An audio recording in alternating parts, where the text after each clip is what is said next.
Thanks for coming today. Today we're going to talk about what is driving this industry where we have 60+ craft brewers in San Diego. Time magazine in December of this last year named San Diego the craft brewing capital of America. And they're now getting worldwide acclaim for their beers that are being brewed here. Some of you may have read my bio, or maybe you're just here for the beer.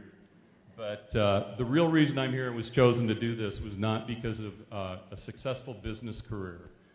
It's not because I'm a great moderator. It's because of my first career, which I was a professional hockey player.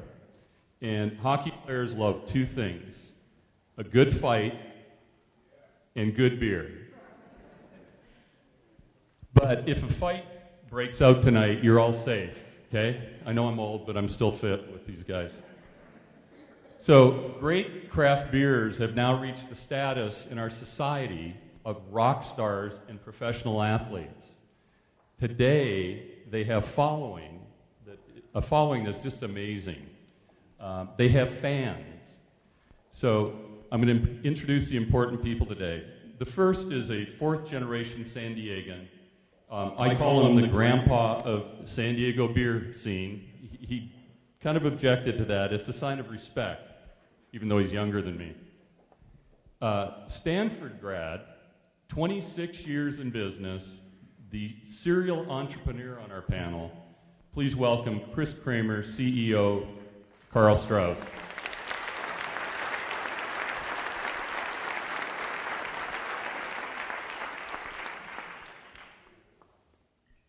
Our second panelist is a UCSD grad and teacher also, so knows these grounds very well. Started off at Genentech as a biochemist, founded an internationally recognized craft brewing lab, who also worked with the wine industry, I learned.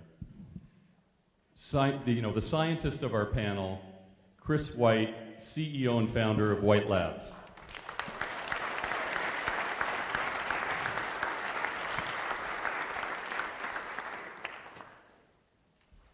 Beer Advocate rated this company the nation's best brewery 2 years in a row. Number 11 on the largest craft brewers list in its 16th year in business. He started his career at HP in senior leadership and then was a troubleshooter in the private equity industry for many years. He did all of that to prepare for his dream job, since he's a beer geek. Stone Brewing's Chief Operating Officer, Pat Tiernan. By the way, I was sworn to secrecy on this, but I know little secrets about all these guys. How long has it been that you've actually cut your own hair? Since you were like 16 years old or something? So he's a barber also, if any of you need a touch up later outside. It's funny, the three of us don't really need a bunch of barbers, do we? I know. I guess I get a discount. An award-winning brewer who's been described as an artist when creating new craft beers. Early in his career, he worked with and was a student of some of the great early brewers in San Diego. The newest brewer and now serial entrepreneur also in our midst with his brew pub opening in Oceanside later this year. The brewer of our panel, Jeff Bagby, and his new company, Bagby Beer Company.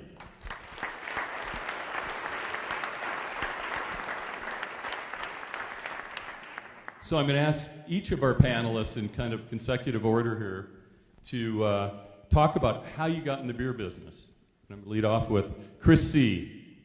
Well, I got into the beer business after going to Stanford undergraduate and then Stanford Business School. When I was an undergraduate, I had an alcoholic beverage catering business that I started and fell in love with better beverages. When I graduated from the business school, my business partner, Matt, was going into the business school. We both went directly from undergraduate into grad. So I took off for 2 years and went traveling around the world. And one of the places I went was Fremantle, Australia. And when I was down there, I happened into a pub called the Sail and Anchor in Fremantle. I was down there to check out the America's Cup venue because I'm a Point Loma native and fourth generation San Diegan.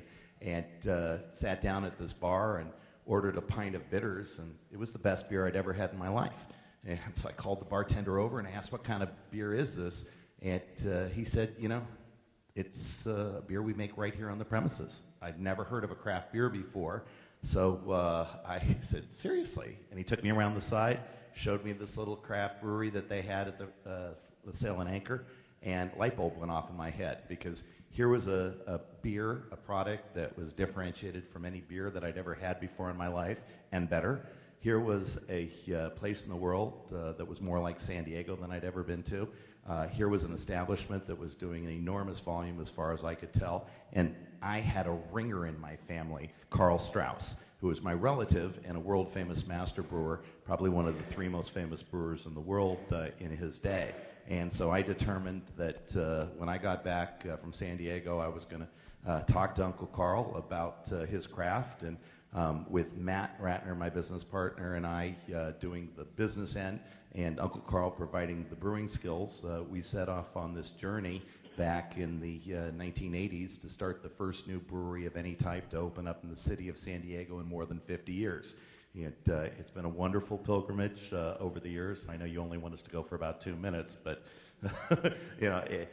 for us starting the business, we didn't have a lot of family money. What we did have is we had our degrees, and so we went the hard route. We went out and we wrote a business plan. We wrote a private placement memorandum. We went out to family and friends, and we started a limited partnership and started the business based on the funds that we were able to raise. And in February 2nd, 1989, 24 years ago, last week, we opened up in Carl Strauss downtown. And our business model was, at the time, because no one here had ever tasted a craft beer or even heard of craft beer, what we thought we would do is start up a series of brewery restaurants, environments where we could teach people about these special types of beers that Uncle Carl could make, and use Uncle Carl's quality control experience from large breweries to make craft beer consistent, which was something that hadn't happened really in the United States at that time.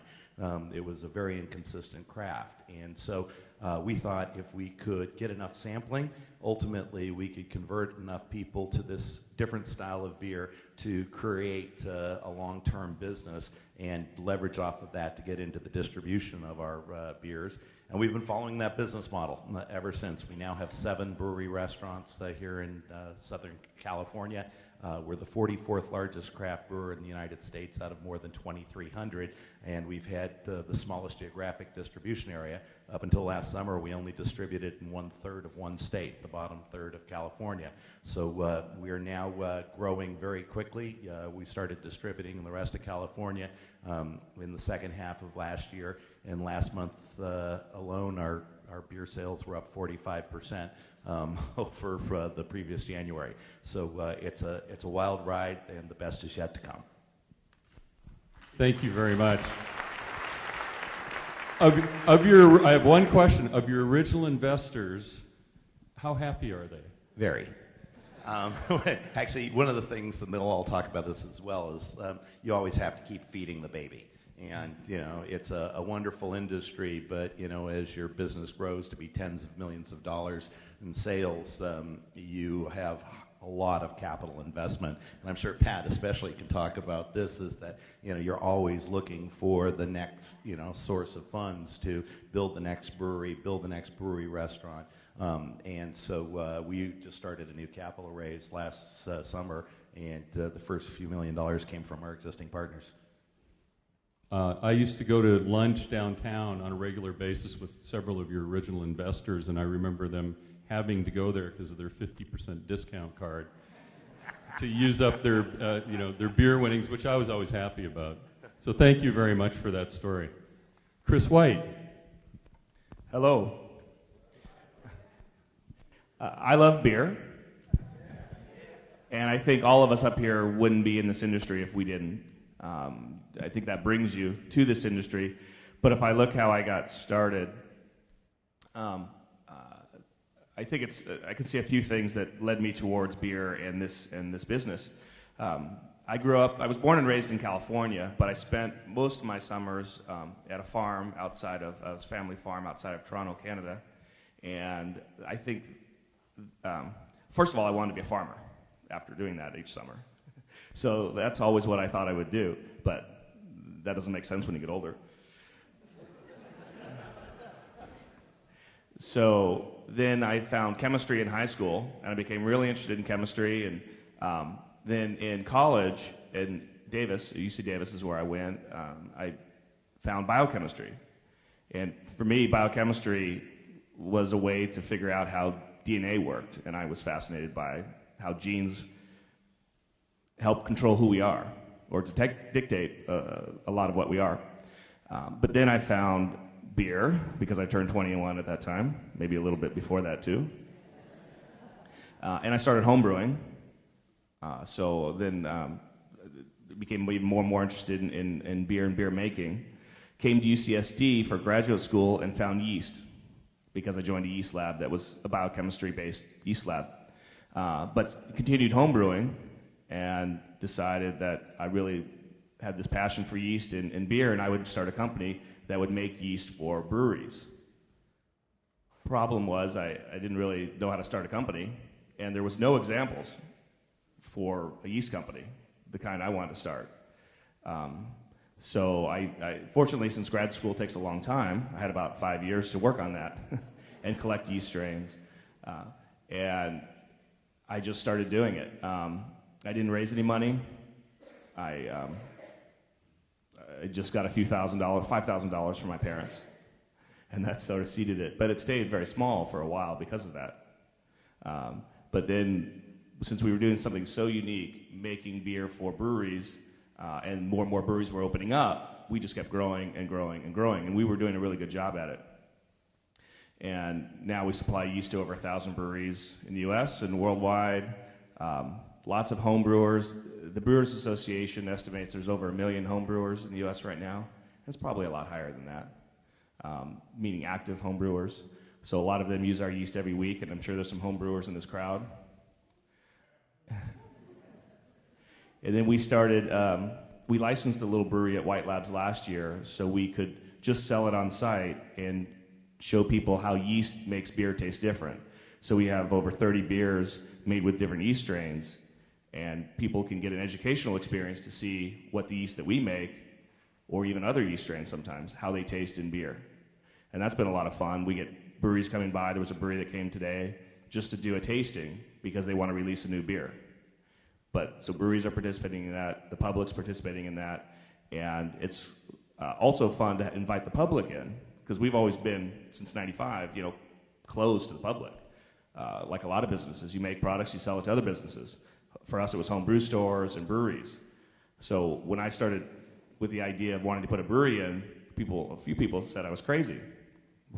Why would you do that? But I think it's been fun to have the public come in, and more public wants to now because the craft brewing industry is growing, so people started knocking on our door for tours several years ago.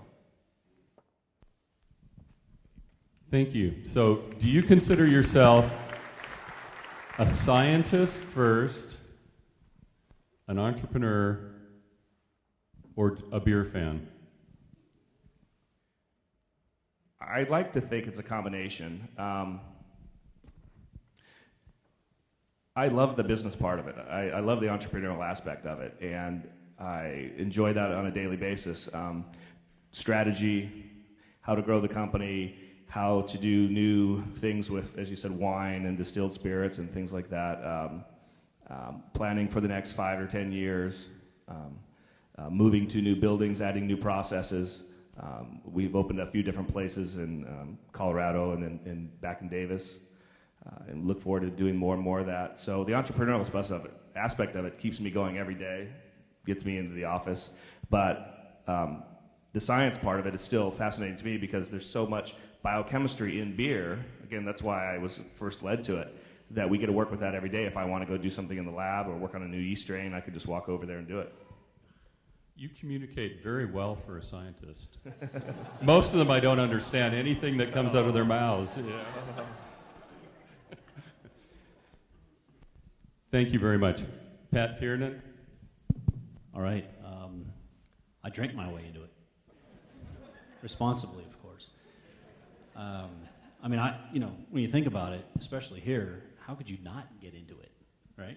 So for me, it was more on the consumer side, frankly. I spent a lot of time, lived in Germany, traveling Europe and different parts of the world, and I remember probably the first sort of experiential time for me was I was in the bottom of a hotel in Fürth in Germany, where a lot of the really, really old school pills are. And it takes 20 minutes for the head to settle on this pills after it's been pumped down from the barrel down a few feet below, several feet below.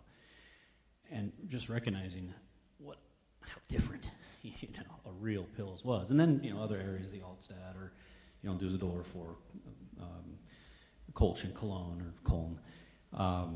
And that was sort of the early 90s time frame. And then having sort of the fortune of being able to travel to different places, Portland as things were coming up here. I mean, hell, I still have a cult following of friends that do nothing but follow this guy. So, it was hard not to. I just became really a passionate consuming friend. I was joking around with some friends about half a year ago at the bistro at Stone, telling them that I was going to start looking for a new role. And one of them asked me what I wanted to do, and I said, geez, I really want to be the COO of Stone. And I was just joking. I mean, really, there was absolutely nothing to it other than, I really wanted to be in a swim lane that I could be passionate about, and that was one of them. So fast forward a few months, I was about to sign with another local company down here. I got an email from the friend, sent a message to Greg, whom I didn't know real well, but he had seen me enough around the scene and at his own bistro, hosting my own dinners and things that I think I got sort of an inroad. And fast forward a couple weeks and boom, there you go. What Pat didn't know is in a January 2012 planning meeting, we determined we needed a chief operating officer. And one of the rules of going to work at Stone is you have to be a raving fan to get a job there. And so when they found a guy that was technically competent and had a lot of big business experience, it was very interesting when they went through the process to be able to capture somebody like him and bring him into the organization. So they're lucky to have you. No need. So I call this guy the Brewmeister, and on the panel, he is, I don't have to look up to many people. This is one tall dude. Did you play basketball at UCSB before you go into your history? No, I didn't play any sports at UCSB. I actually played soccer as a kid all throughout high school, but never basketball. I probably have a better chance of kicking the ball in the hoop than throwing it in. So, how I got into beer? Well, first of all, this is a tough act to follow. I'm very stoked to be up here with these three gentlemen, and part of each of their story fits into mine. When I was first getting off into school, I honestly probably different than everyone in this room. I wasn't that into school. School didn't really work for me. But I knew I wanted to do something, and I knew I wanted to go to college, partly to get away from home, partly because I wanted to see what was next in my life. With college comes freedom. With freedom, that equals parties, beer, alcohol, whatever you want to call it. So as I was going through my college years and enjoying my time, some friends and I realized that there was better tasting beer, or some beers tasted a lot better than others. A lot of time that correlated to price, which was difficult, but at the same time, we really liked the taste of this good beer, and to us it was much more worth paying the extra money to get a good six-pack or more, or a full keg of something that tasted a lot better. One friend in particular in mine, we did a lot of reading, a lot of research, and figured out, hey, we can give this a shot on our own.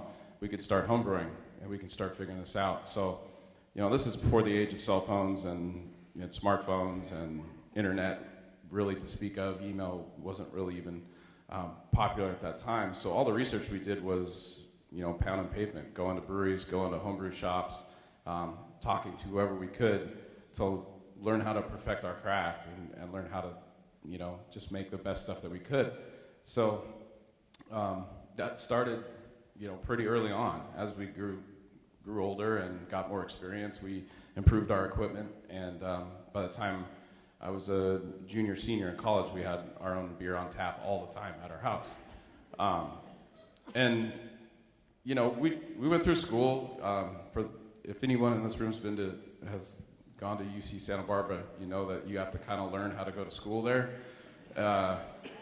It's difficult to get in, and a lot of people are extremely smart, but there's a lot that goes on there that is not related to school at all. But I enjoyed it. I got through, and I graduated. When I came back to San Diego. I love it here. I was born and raised here, and figured that was going to be my next step. Wasn't sure what. I had worked at the YMCA in Encinitas for a long time, running their summer camp programs, and I thought I might be able to take a full-time job there. That didn't happen.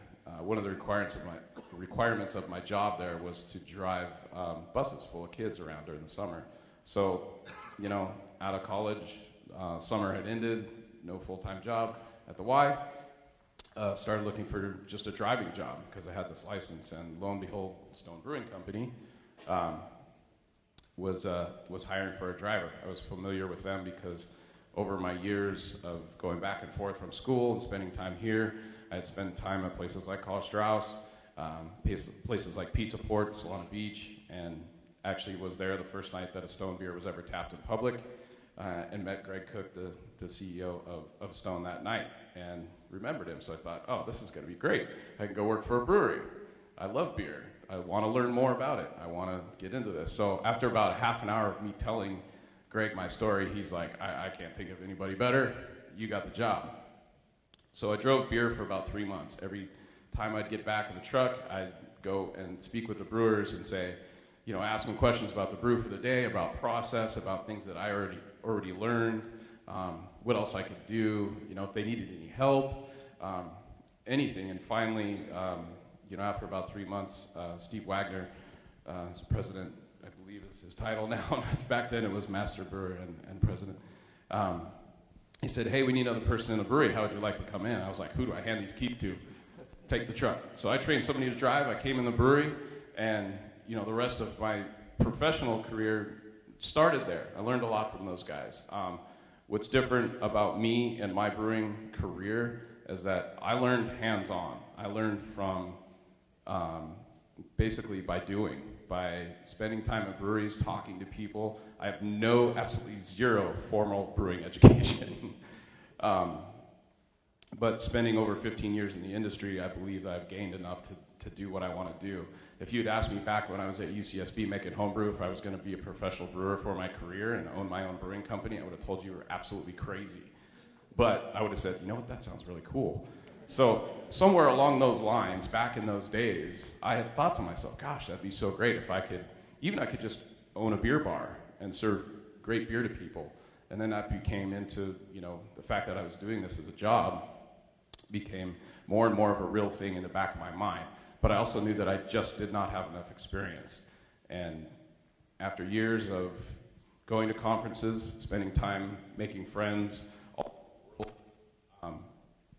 still going. I learned more and more. I created relationships to people that I still call to this day to ask them if I have a problem in the brewery or about pretty much anything. The brewing industry is very, very friendly, very communicative. All of us up here know each other. Pat's newer to the brewing industry, but Chris and I have known each other for a number of years. I worked for Chris back in in the late 90s. He mentioned that. I don't know whether it was a good thing. So I've bounced around. My most recent formal job in the brewing industry was running the beer operations for the 4 Pizza Port brew pubs. One's in South Orange County, and the rest are in San Diego County. And again, there, learned a lot, and also in the back of my mind was this nick, or this kind of thought telling me, you know, you can do this. So I really wanted to spend time learning as much as I could, getting as much experience as I could, traveling and just gaining as much as I could before I kind of set off on my own to do my own thing. And I wanted to be careful. I wanted to be careful about doing that, and I wanted to go about it the right way because I want to make sure that I'm doing everything correctly so that I'll be a success. I know I will be. I know my wife and I have spent a long time talking and creating our concept and our vision for what we're going to do. And, you know, I don't have restaurants, I don't have a production brewery, but I'm going to have one hell of a brew pub up in Oceanside if anybody ever wants to come by and check it out. He's got a hell of a lot of medals with JBF. Thank you, Jeff. I'll talk about some of his medals earlier and my world fame, the best beer I've ever tasted, which you have your name on the bottle, by the way. All right. What's very interesting about our panel is they have very diverse backgrounds, other than the guy that surfed his way through school. You didn't mention the surfing at all up at Santa Barbara. Wasn't that big of a surfer, more of a bike rider, swimmer, runner, lifter. So they're very educated, highly motivated, they love their craft, and they all work really hard. This has not been, they're in a good place now, but it's been a tough road. So to satisfy, how many of you in the crowd consider yourself to be technology people? Show of hands? So a good part of the group, right? So for the technology people, and remember, dumb this down for me, okay? Tell us about how beer is made. I'm gonna ask. All right, Jeff. So has anybody in here ever made a batch of beer? All right. How many people in this room would consider themselves a brewer? What, you made a batch of beer? You don't consider yourself a brewer? Come on. Okay, who can raise their hand and tell me the 4 main ingredients that go into beer? Back there in the corner, you were first. Water, yeast, grain, and hops. Correct. Grain is actually the precursor to malt or malted barley, which is used in beer. Correct. So with those 4 main ingredients, you first start, we could talk all day about this, so I'll try to slim it down and make it really easy. For those of you who have brewed before, you understand this. You're going to take your malted grain and you're basically going to mix it with hot water and create an oatmeal type solution. It actually I used to have people come in the pub and say, why does it smell like oatmeal? It's the mash. And it's actually really, really close to oatmeal consistency.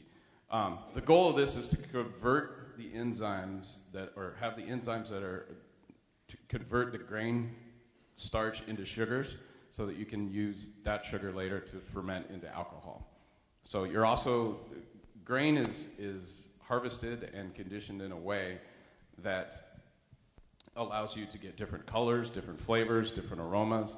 So when you're making up your mash or your grist, which is the different grains you're using in your mash, you pick different grain to make a stout, to make a pilsner, to make an amber beer, to make a wheat beer. You use different types of malt. Actually, wheat is not really technically malted barley, but it's often used in beer, and the Germans consider it okay for their German beer purity law. Anyway, getting off topic.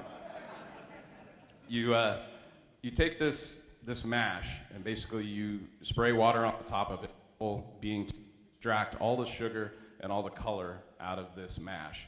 And you put it into another kettle or tank, and it's boiled. There it meets up with hops.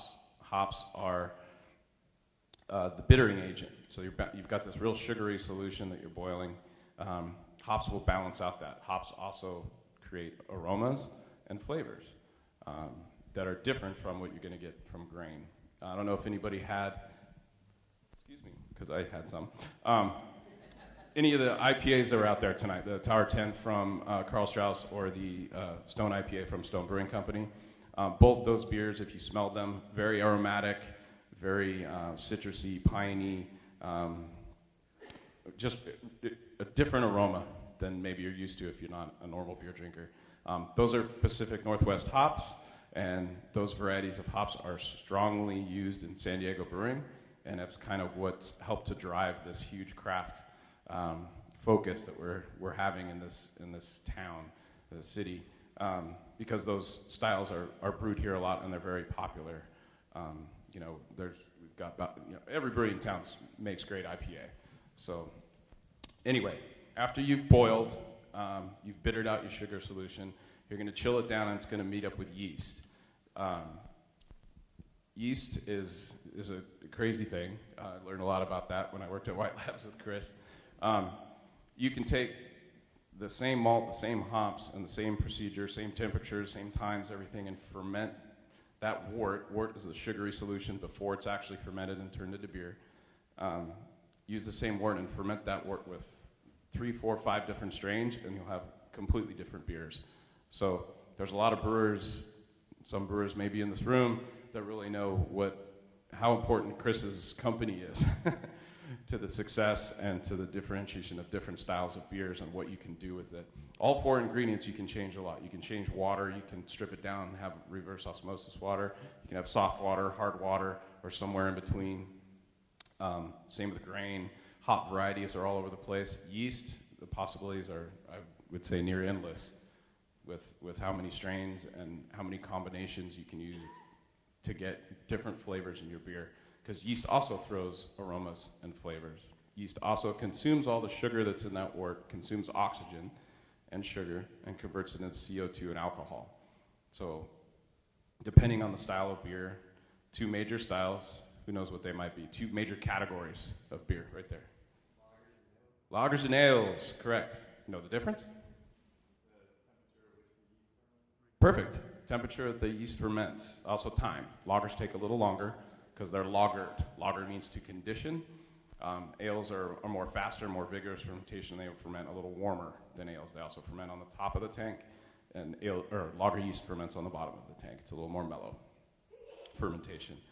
So depending on what type of yeast you use, what type of, if you're brewing ale or lager, it takes a different amount of time. Once that basic primary fermentation is done, the beer is chilled, the yeast is removed either by filtration, by centrifuge, by fining. Fining is using an agent to actually coagulate all the yeast and whatever else may still be left in the beer and drop it out to the bottom. So after that, it's sent to a bright tank, carbonated, and kegged, bottled, or canned. Thank you. So the science of flavor, tell us how, how many different yeasts you have, where the flavor comes from, how do you create new flavors? Yeah, there's so much science that goes into beer making to develop the flavors that's even beyond yeast. I mean, it is yeast biology and chemistry and biochemistry, physics, engineering.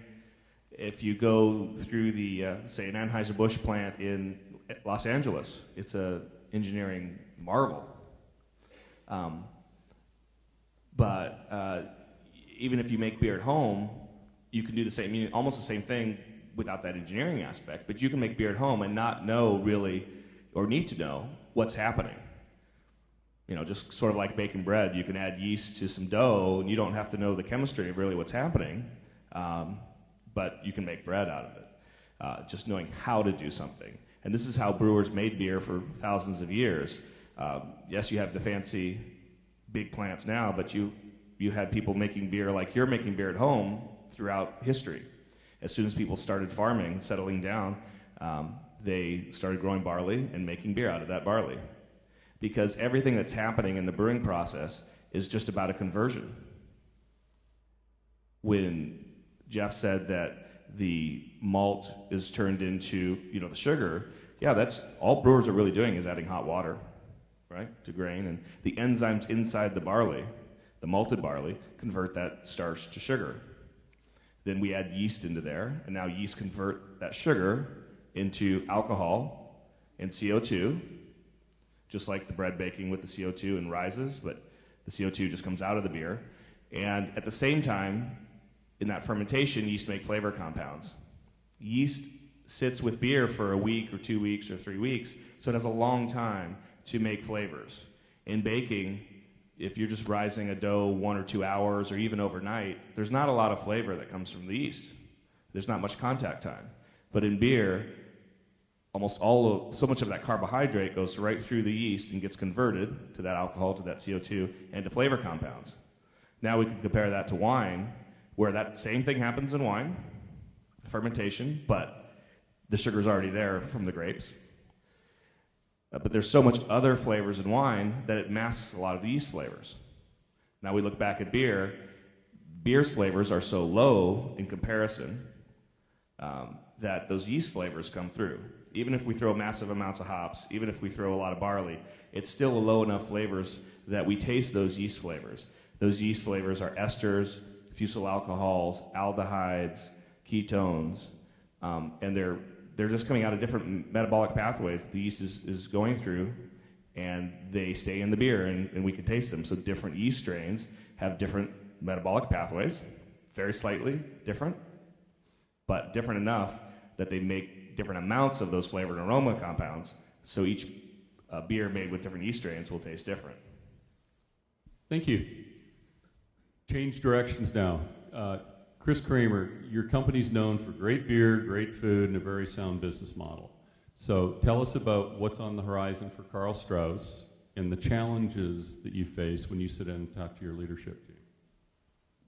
I didn't hear the last few words. The challenges you face in continuing your growth, Okay. and what your fears are with yourself and your management team. Okay, don't fears. I think the biggest challenge, of course, is living up to your own expectations and managing rapid growth.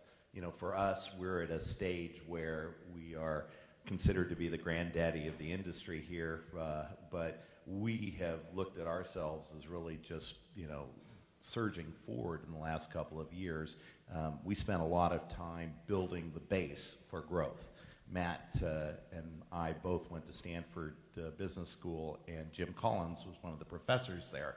And we're a big believer in the sort of path that he has developed in his books, Good to Great, Built to Last. Jerry Porras was one of my organizational behavior professors.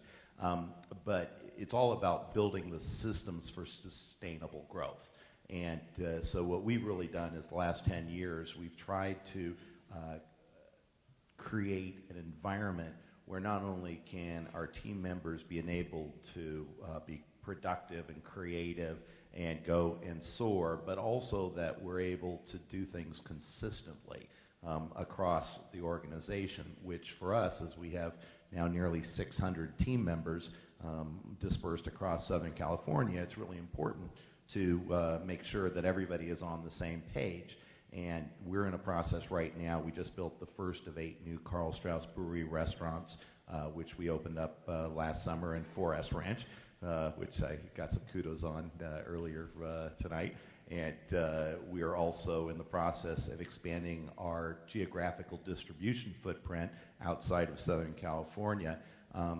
But I think probably the key thing that I learned in the last quarter of a century in this business is that the things I thought were least important in business school are actually the most important.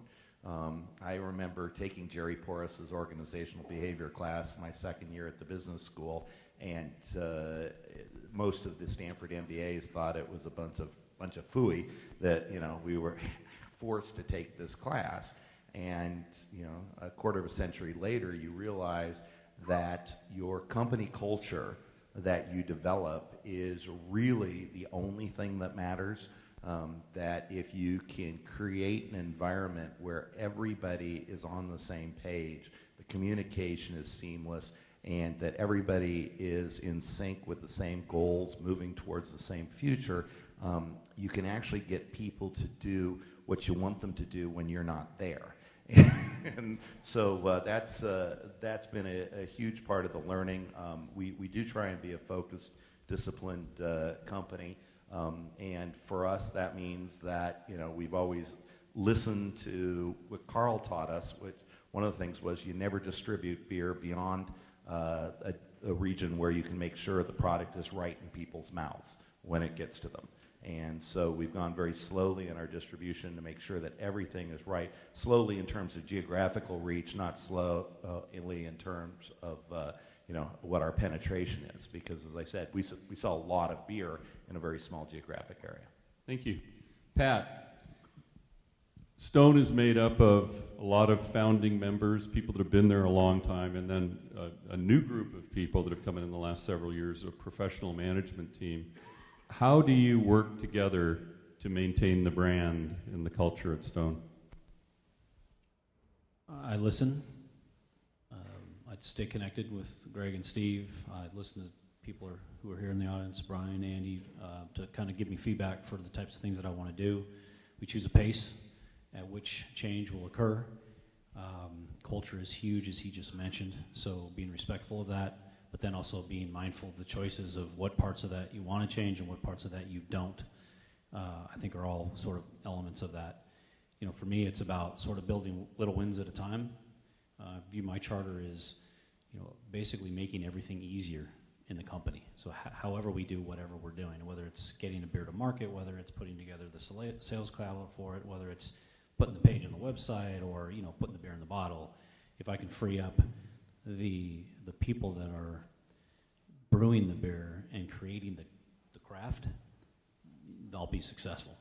So it's just about being mindful of it, having targets, easing into it, and then it's a question of balance of skill sets and what are the past needs versus the current and future needs, and just building a plan that can get us there in a way that preserves the best parts of the culture and grows it as we see fit. For me, it's been awesome because I've been a Stone fan since day zero, and seeing what it was in San Marcos and to what it is today, and then helping to envision how it's going to be over the next few years, and being able to get to work on that how is really, really cool for me. So I think the passion, the enthusiasm when people see it, the results when we can do more with less, helps bring people along. Good. So this is an open question for the panel. Anyone that has an opinion on it can. I'm older than anyone in the crowd, I think.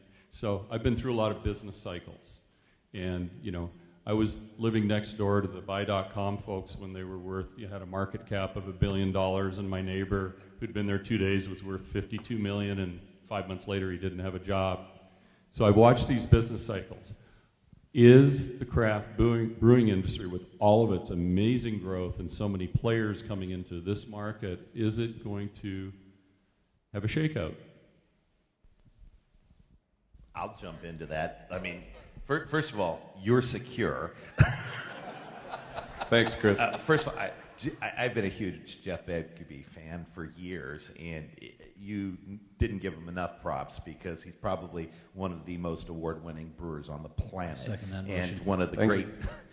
one of the great reasons why San Diego has received such international acclaim as a brewing mecca, as are you, because you helped enable the whole industry to grow. But I think, because I've been around long enough, I've seen the cycles. And, I remember back in the 90s when there was this surge of interest in craft breweries, and a lot of people started getting into the business for all the wrong reasons, thinking it was a fun and easy way to make money, and the bubble burst. And a lot of new craft brewers don't remember that the bubble ever burst. And I remember seeing Pyramid and Red Hook stock go to less than 10%, of their former value. I bought the Pyramid assets when they had to close the Kalama plant, brought them down here, put them into production in Pacific Beach for pennies on the dollar. So I've seen it, but I think this new generation is different. I think more people, and we're lucky we have like Mike Hess here in the crowd, who is one of those phenomenal brewers who has been doing nano brewing and is now taking it to the next level. And people who are passionate and skilled, and all they do is help enlarge the market. So if you look across the United States, I think now they have more than 1,000 new breweries that are in development. I believe the last number I heard from the Brewers Association was there are approximately 2,400 craft breweries here in the United States. So we're going very fast as an industry. But if you look into other markets like Portland and Seattle, what you see is that the share of craft beer that's sold in terms of volume up there is more than 30%. And if you look across the entire United States, in 2011, the share of craft beer sold in the United States, I believe, was 5.6%. So if we only get to half as a nation where Portland and Seattle already are, it means the industry can triple in size. And that means that there's going to be plenty of room for growth for those people, like Jeff and Mike, who are coming into the industry and are going to do a brilliant job and are going to make a new market for themselves. And I concur. I think the market share they'll be taking is from the giant yellow fizzy beers, as you guys call them. Their market share is declining as craft grows, and so I think it's very appropriate. My biggest aha when I was working with the Stone team is I was talking about competition, because I come from very competitive industries where you're civil to your competition, but you're not nice to them. You really don't share anything with them. And you'd never allow somebody like Jeff to go into all of your companies and learn all that great knowledge. But one of our members on the MIT forum had a word called co-opetition. Are you here? The lady who made up that word. And so co-opetition, I've noticed it. So I heard, Pat, you were talking earlier about a young man that I met up here, the one with the gray hat, and you were talking about what a great brewery was. JC, he's a nano brewer, he's a rock star, he's a future guy. Those are the things he said.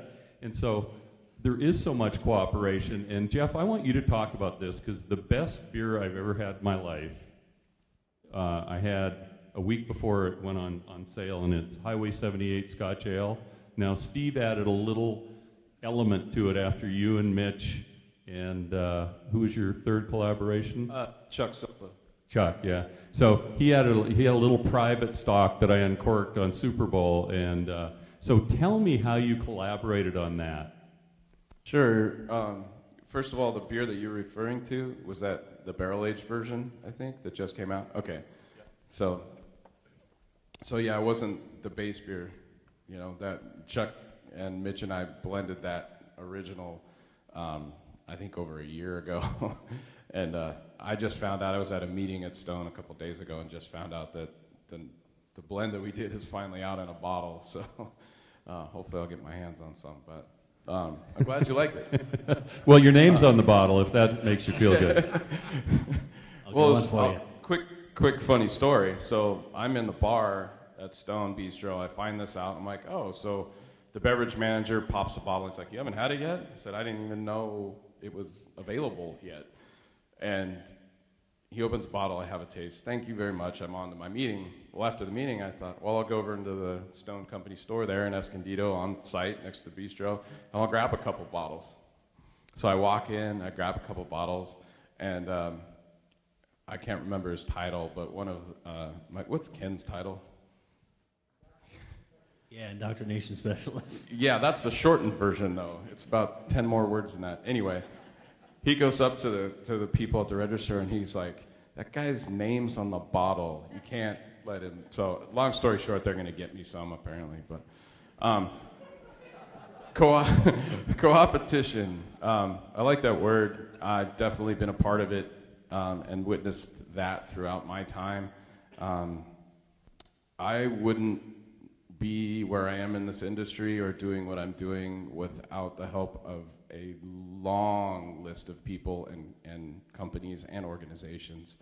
And I don't know why that exists in beer. Maybe because everybody's working towards a common goal of bringing the little guy that is craft beer. I don't know how many people in the room really realize how small craft beer is in the beer world.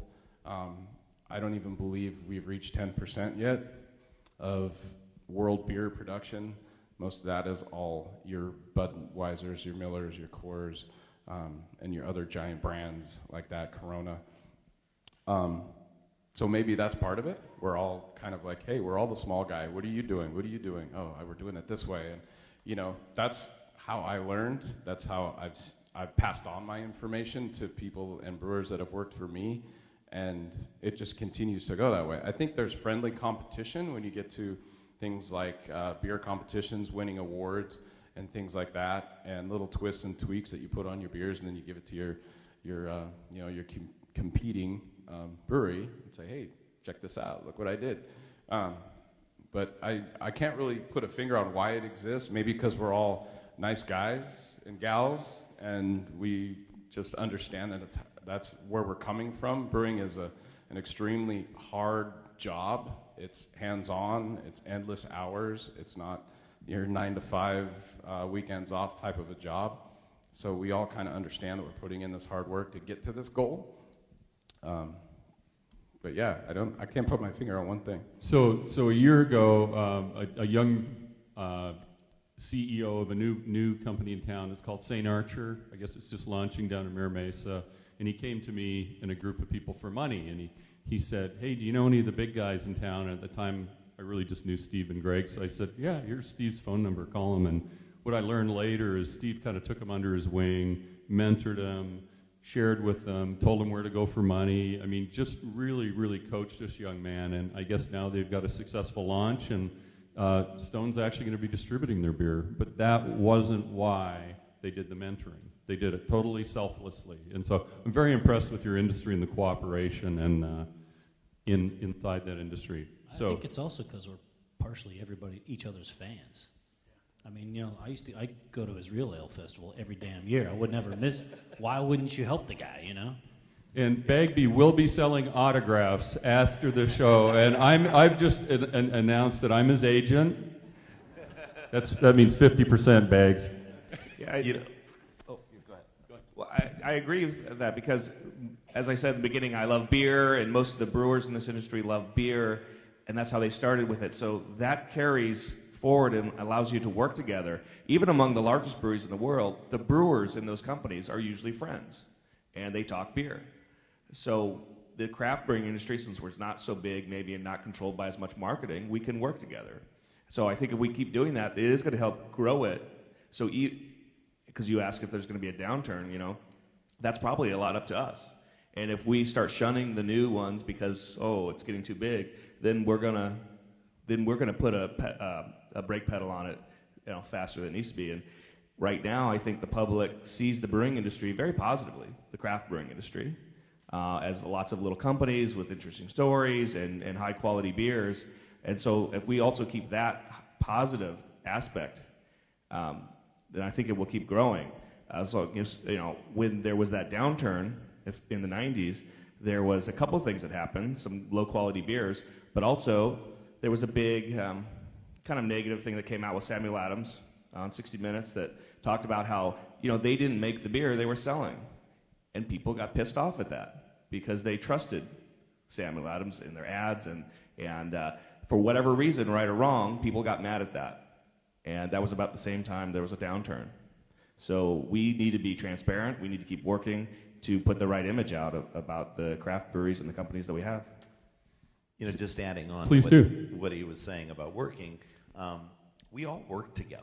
And a lot of us have worked together for a long, long time. You know, I work with Steve Wagner on the California Craft Brewers Association. We went to Sacramento last week, you know, together, and we're friends. And, you know, you look across this industry, and a lot of us worked together for a long time. Jack White, who started Ballast Point, who used to be your roommate, you know, he was our original tour guide at Carl Strauss Downtown. We opened up in 1989. Gina Marsaglia, you know, who you worked with over at Port, and, you know, she was our original cocktail waitress. You know, I've known you for years. Pat, I met tonight, but the rest of us have known each other and partied together for years. So, and we're looking forward to partying with you more. So a question is, does Pat fit in with his shirts? I think it's a cool shirt. I think it fits in the beer industry. I think you make it. So a question. This is more of an economic question in San Diego. How many jobs are you going to fill this year, Jeff? As the newest startup, how many people will you employ in San Diego? I'd say we're probably 30, 40, maybe even 50 people. Amazing. So creating jobs in San Diego. Pat? Right now, potentially close to a little over 80. Okay, so 80 job openings. And they're not all driving beer trucks, are they? There's some pretty high-end jobs. There's some very high-end roles, yeah. Hiring scientists? Yeah, we hired 30 people last year, and we keep growing and keep hiring new people. And I think it's funny that, I mean, since I got to see the craft brewing industry grow here, people started asking me about jobs in San Diego. I don't know when that was, in the 90s or so. And I'd kind of laugh, saying, well, you know, yeah, there's no jobs here in the craft brewing industry. There's a lot of good beer being made, but they're all small companies. They're not hiring anybody, maybe one brewer a year or something. But now they really are. The companies have grown up, and they're hiring, you know, 30, 40, 50, 100 people a year, and it's really becoming an economic impact on San Diego. Mr. Kramer? I think we'll probably hire between 100 and 150 new employees this year.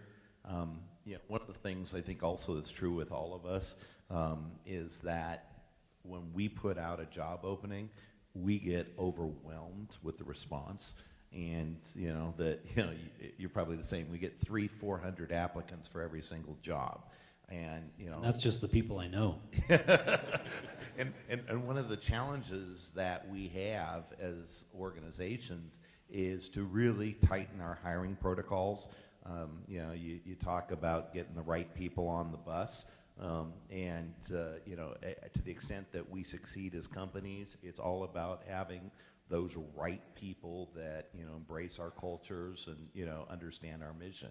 And I think it's when you're overwhelmed with the number of applicants, it forces you to become really, really focused and tighten your hiring profiles. Yeah, and I have noticed and associated with it, you'd think this would be like the funnest place on earth, like Disneyland. Most of these companies, they're working so hard, they're hiring people so fast, they're training, they don't have any fun themselves. It's kind of sad. We have a lot of fun. Okay. I was just kidding. But I will say, Uncle Carl used to run Pabst Brewing Company, and he used to have a sign over his door that would say, anybody who likes hard work is going to have a hell of a good time here. I had a professor who, business school, who once said the definition of an entrepreneur is a person who'll work 18 hours a day to avoid working 8 hours a day for someone else. And but the thing is we consider those 18 hours a day joy. Yeah, it's fun. And I have heard that every employee gets like a keg at most companies every week or every month, I hope.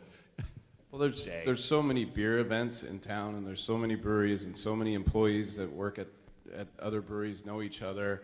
And when you're in the brewing industry, it's your career, it's your lifestyle, it's your relationship, it's everything, and it's fun because you do have events where you work a huge long day, and then you're like, you know what, I'm going to such and such tonight because they're having an event and we're pouring a cask or whatever it is, and you meet up with the rest of the people from the other breweries in the industry, and that's the fun part. So now I'm going to do a little plug because Jeff said there's still a tiny amount of money that can be invested in Bagby Brewing Company. So any of you entrepreneurial investors out there, it could make you a billionaire in the future. So what he said. I have to sign a disclaimer now, don't I? Yeah. And I'm not receiving a fee for that, by the way. Adding to what Jeff said, I just do have to say that it's really important that your spouse is also into the industry and the culture. Marriage doesn't survive. Fortunately, my wife loves beer even more than I do.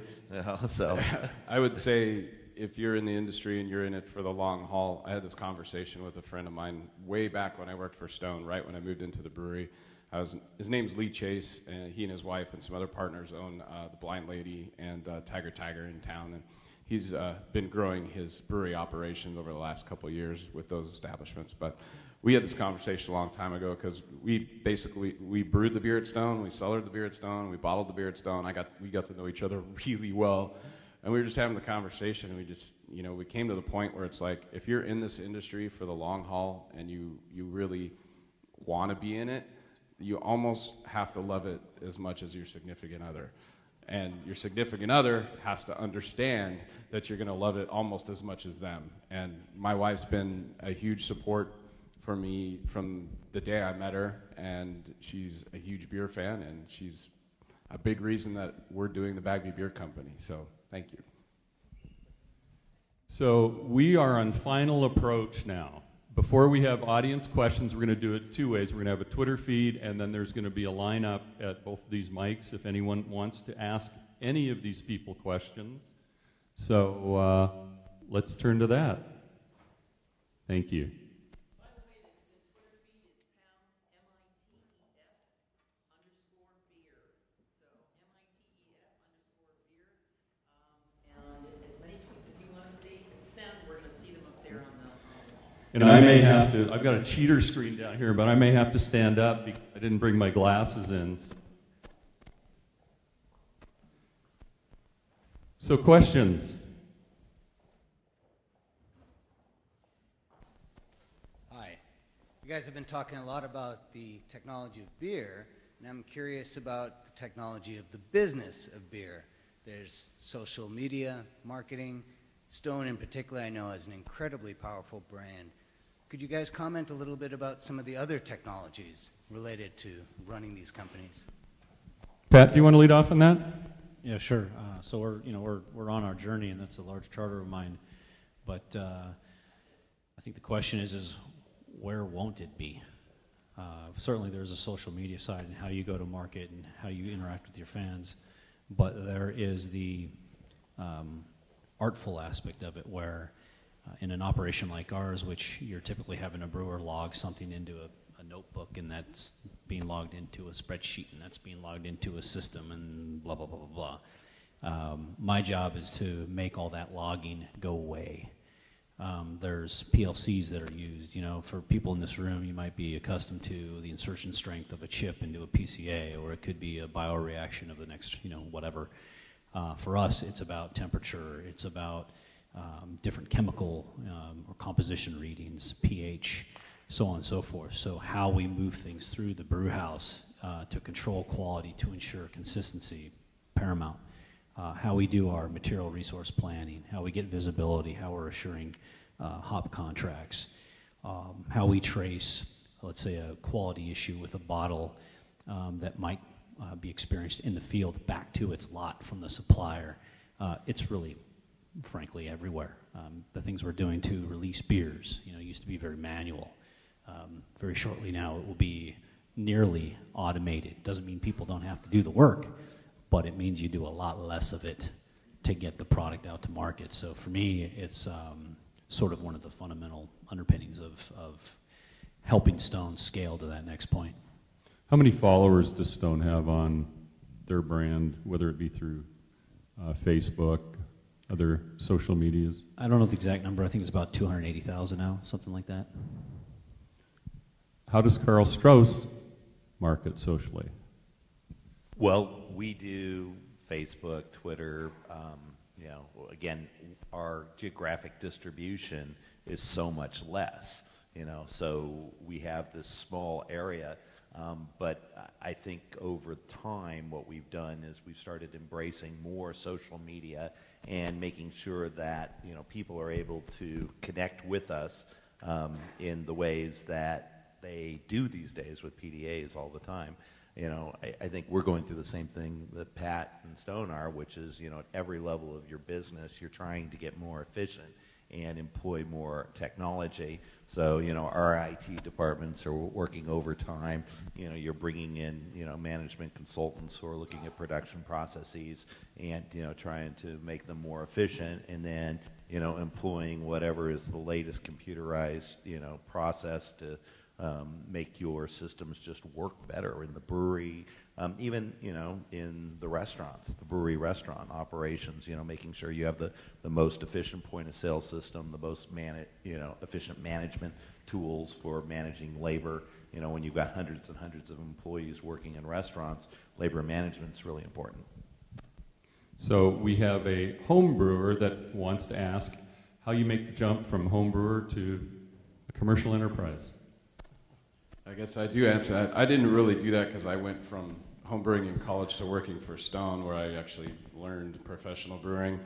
But most of the people that I know that have done that have kind of done the same thing that I did in learning, in that you spend a lot of times in breweries. You go volunteer, you ask questions, you read, you go to conferences, you talk to any brewer that you can about scaling up your recipes, that's obviously your start, but there's so much on the business side that if you're really serious, you need to spend some time talking to not only professional brewers, but the people that are running the business side as well, if you're really thinking about going pro.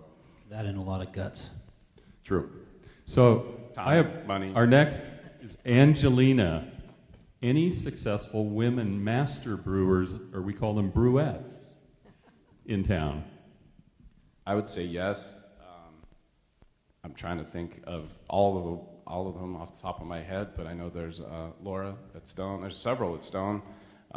There is Pete'sport has a brewer that came up through Lost Abbey Port Brewing. Her name's Devin. She's going to be heading up the Solana Beach location soon as a brewmaster. So yes, there's a lot of women in beer and very successful brewmasters. There's phenomenal brewers. I mean, just if you go to our 12 brewers night, Laura, Holly, Jessica, I mean, so on down the line, just unbelievable beers.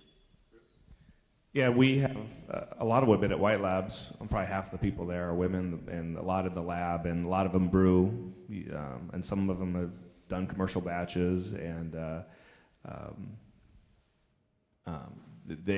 there's some organizations that have been formed for women brewers to get together at different conferences and try to build that up more and more. So Andrew wants to know, is there an opportunity for open source yeast production in the industry?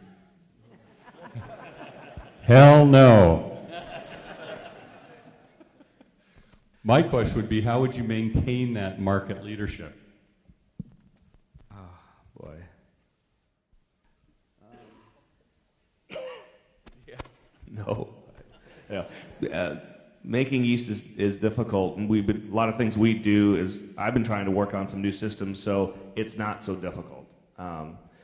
So we're basically running with a lot of the same processes we have when we started in 1995. Very handmade, very small batches, just more and more and more of them. And just as some of the breweries do, when they get bigger, you have to find ways to automate. You have to find ways for better control of the quality, because you just can't have that many people running around when the companies get bigger, I think. And price becomes a factor.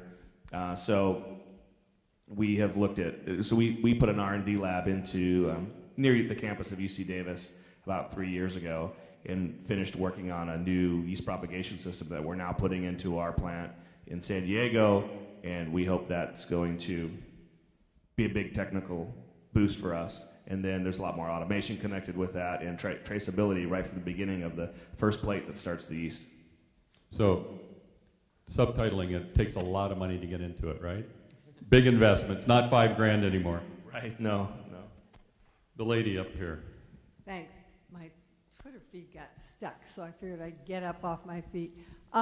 Given the level of cooperation and camaraderie between all the different breweries, how do you handle intellectual property?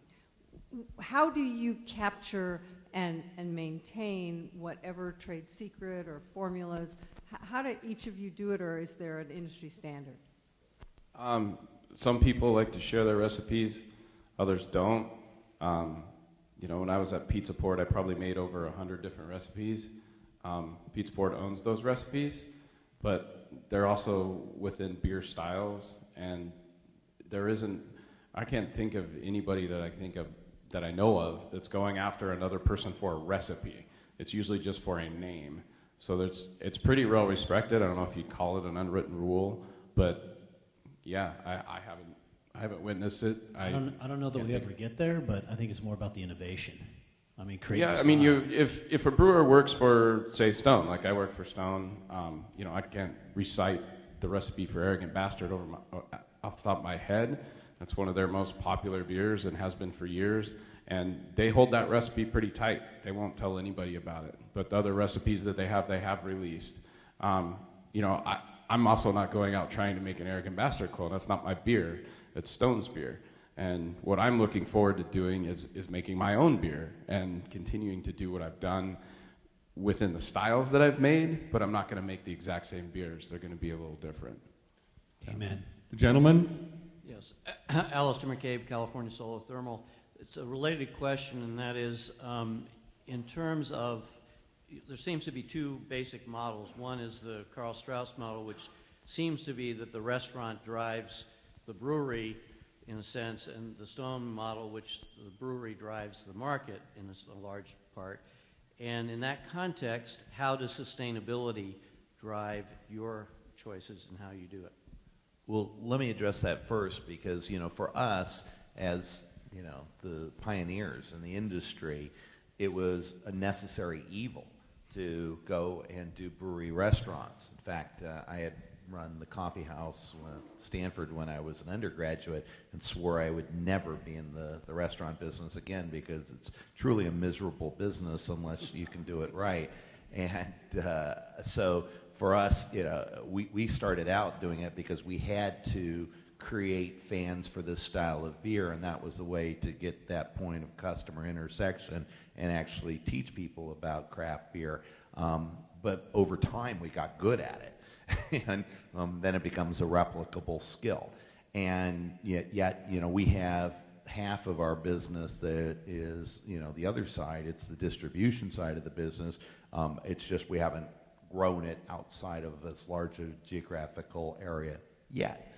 But when you talk about sustainability, we look at that as one of our initiatives across our company, and I know Stone does it as well, trying to make sure that, all of the tenets of our business, drive towards, being good stewards of our environment. And whether that is, using, renewable energy sources, or whether that's, how you treat your wastewater, in your brewery, or if that's how you treat recycling in your restaurants. It's all part of the same initiative. Yeah, and I think it's part of the ethos of the company. I mean, prior to joining Stone, I always thought about Stone in three sort of ways: the beer, the experience, and the community. And so that notion of sustainability is built in. I mean, I've spent a lot of time in that space and have done a lot in that space. And since I've joined Stone, as an example, we changed our CFLs in our new packaging hall to all LEDs. We've looked at all the controls that you would normally think you would want to put in to minimize lights being on and heating, being on, and all those good things. We've looked at the ratings of all of the HVAC equipment, so on and so forth down the line. So I think, from a Stone perspective, it's part of the brand, it's part of the culture, it's part of the be good corporate citizen, but by action. And so for us, I think it's just part and parcel to how we do things. So when I'm looking at, for example, how we route trucks from here to across the country, a guy like me typically thinks in horizontal and vertical lines, and that's it, because obviously that's the cheapest. And so what I'm bringing to the company right now is what's my mode and mix: trucks, trains, refrigerated trains. How do I go hub spoke in different parts of the country? Where do I locate, a warehouse or whatever? And it's all being done to minimize miles, basically. And obviously, we've made decisions for, biodiesel in trucks. So it's part of the equation. And these things have a business model behind them and a certain payback. But unlike many companies I've worked in that have the absolute pressure because of a certain hurdle rate that they have to achieve in a certain time frame, our co-founders have the flexibility to create the right horizon. It still has to have a business case, don't get me wrong, but some companies I worked in, said 2 years, 30 points, or forget it. We don't do that. Do not ever take a plastic bottle in a meeting with Greg Cook. Or in the company. I made that mistake the first time I had a meeting with him, and he went ballistic on me and had some choice words. The other gentleman. My name is Frank. I started a mead company in Oceanside. We went from 5-gallon batches up to 300 gallons and then quickly back down to 80 because we realized that scale is a serious challenge when you're producing a fermented product for which there is very little research on the market. So I have a question about kind of the big picture of risk assessment and management from kind of the executive level, but then also experiential questions like what happens when a batch goes bad and you know that your brand and your quality are intimately linked to every bottle that you put out there, and how do you address a customer or a client and rate that situation and preserve or improve your reputation from that mistake? Well, from our background, Uncle Carl's experience at Pabst is you cannot afford to ever put substandard product into the market. And part of your business model has to include having the financial wherewithal to dump anything that does not meet your exacting quality standards. And I think, fortunately, one of the things that's differentiated San Diego as a community of brewers is from the beginning, the people who have come into this industry have basically embraced those sort of quality standards. And so San Diego grew up as a craft beer town where we expect beer to be good. We're demanding.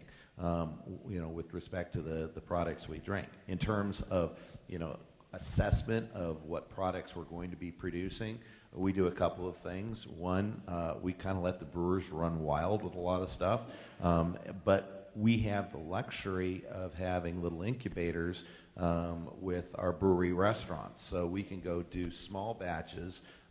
And we did, I think, 1.3 million guest visits last year across our brewery restaurants, and so we can make a small batch go away very quickly and get direct, immediate consumer feedback across the counter. And when something is really good, then we can take it to market on a larger scale. And a good example is something like Rec Alley, which has just been a phenomenal success for us. It's our imperial oatmeal stout that's made with Ethiopian coffee beans and cocoa nibs. But we went through, I think, 5 iterations that we tested in our brewery restaurants before the brewers finally nailed exactly the formulation that they wanted to scale up. Gentleman up here. Okay, so I live in a little bit of an online world where quality can be distributed without geographic restriction. And I'm hearing a lot of craft and quality and a real attention to that for the strength of the brand and speaking to your risk of the quality of the product once it reaches the consumers.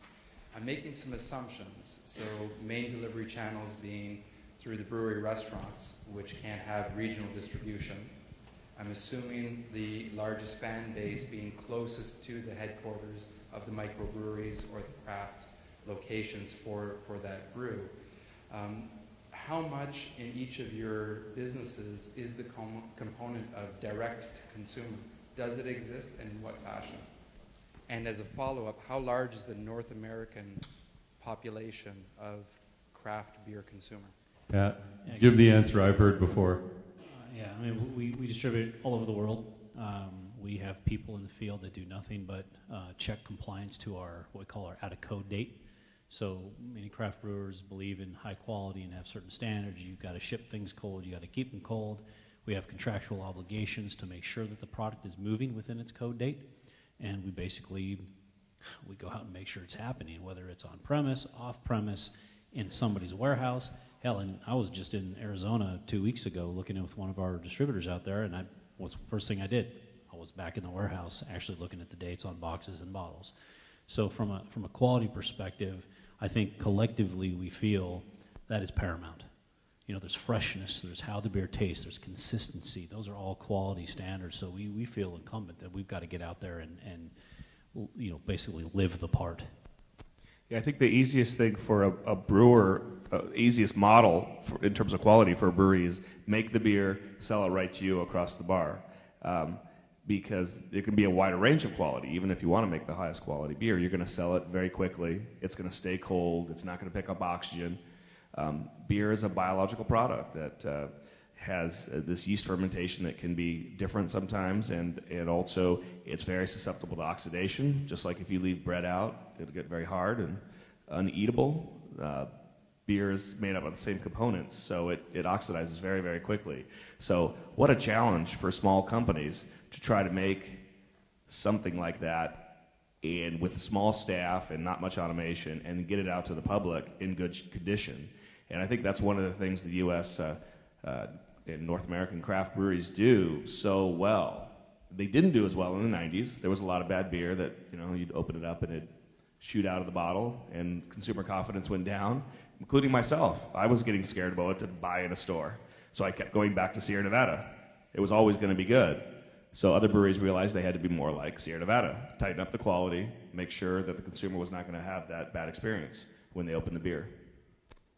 I just wanted to add, you're right about regional.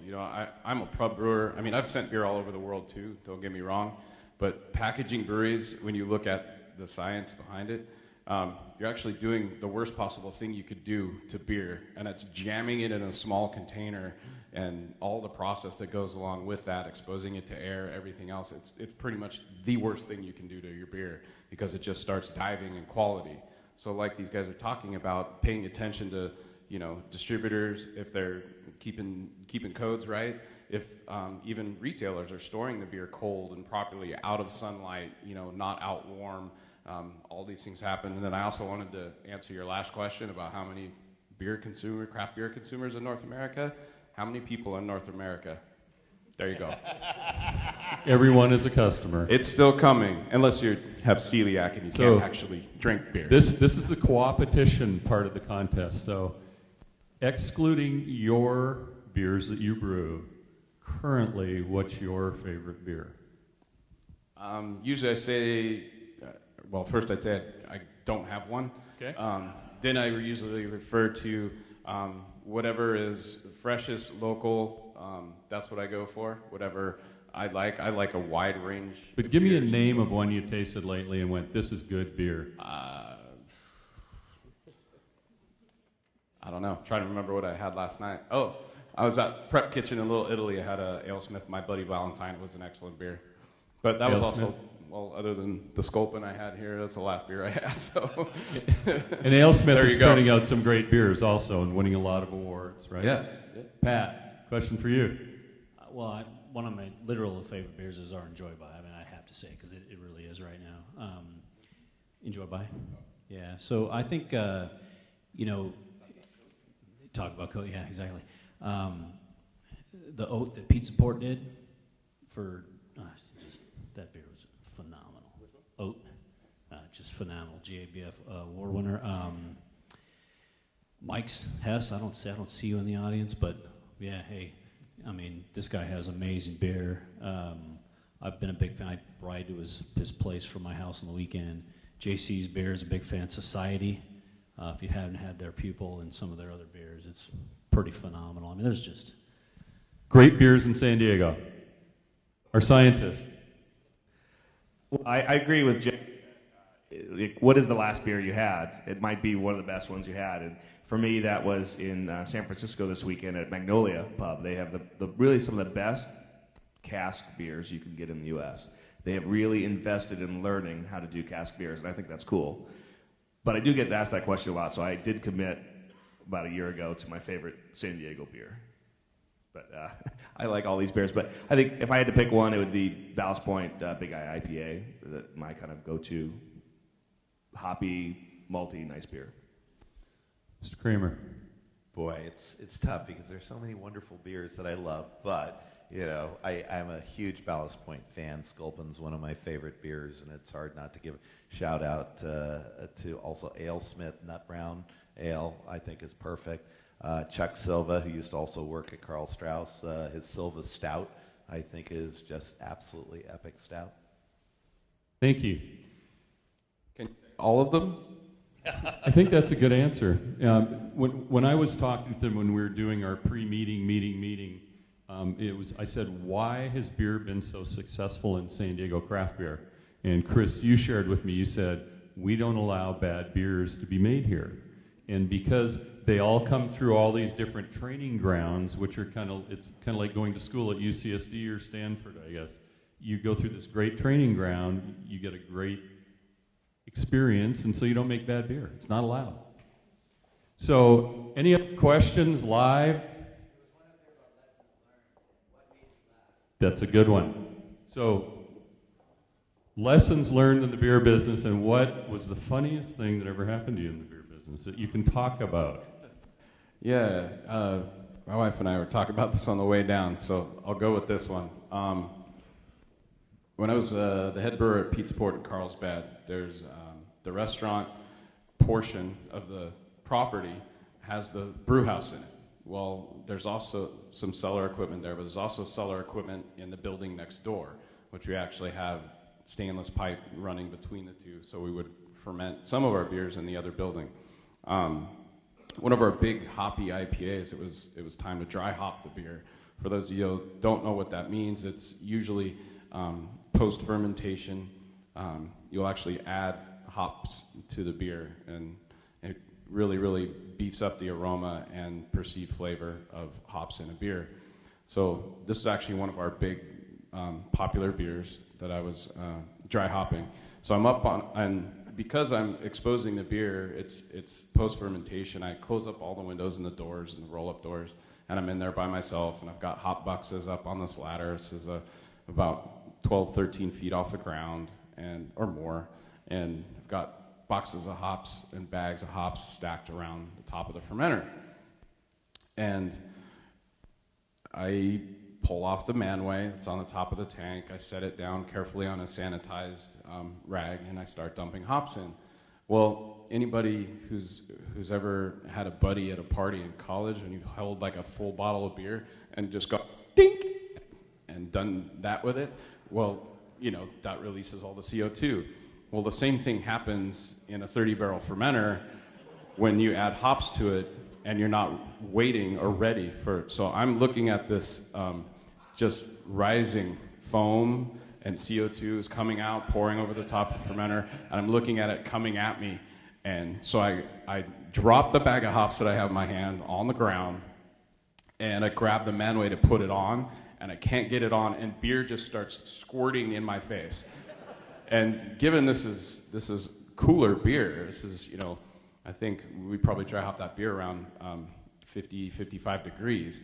So it's shooting in my eye, it's hop matter, it's yeast matter, it's, you know, and it's highly hopped, so it's really bitter, and, you know, it's coating my hair, my head, knocked my hat off, and I'm sitting there like, God, what did I do? So because I wanted to get my hand on the ladder and my eye, I dropped the manway into the beer. So the manway's going down. Now there's just a wave of beer coming out of the top of the fermenter, all over me, all over the ground, over the ladder, all over the hops, all over the top of the tank. And I'm locked in this building, and the two guys, my driver and my assistant brewer, are in the other building doing something else. They have no idea what's going on. So I'm up there, and I try to release the pressure. There's an actual pressure release valve on the top, on the backside of the tank. So I take that off, and it shoots up, hits the ceiling, drops on the floor, another beer fountain squirting all over the place. And so I take my shirt off, and I try to cover one of the holes.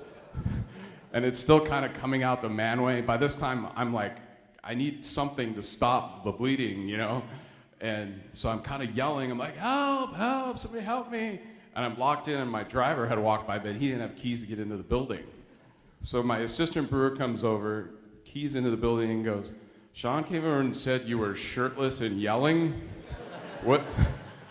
What's going on? So I'm up there trying to hold everything together. I'm like, fortunately, we had another manway and a gasket, so I had him dip it in the sanitizer kind of bay that I had. So I actually had another, you know, a way to do it. So I put it up there. We found the PRV, did the same thing, put it all back together, and went, we hope this works, right? Because it's just a nightmare. It's been exposed to air. You know, we've got this manway, which originally was sanitized when it went on the tank, but sat there during the course of fermentation before it got dry hopped. So it's been exposed to whatever's flying around in the warehouse there for 7 to 10 days, and now it's on the bottom of 30 barrels of really expensive, gorgeous beer. So we're kind of, well, we'll just kind of see what happens. We'll taste it as it goes along.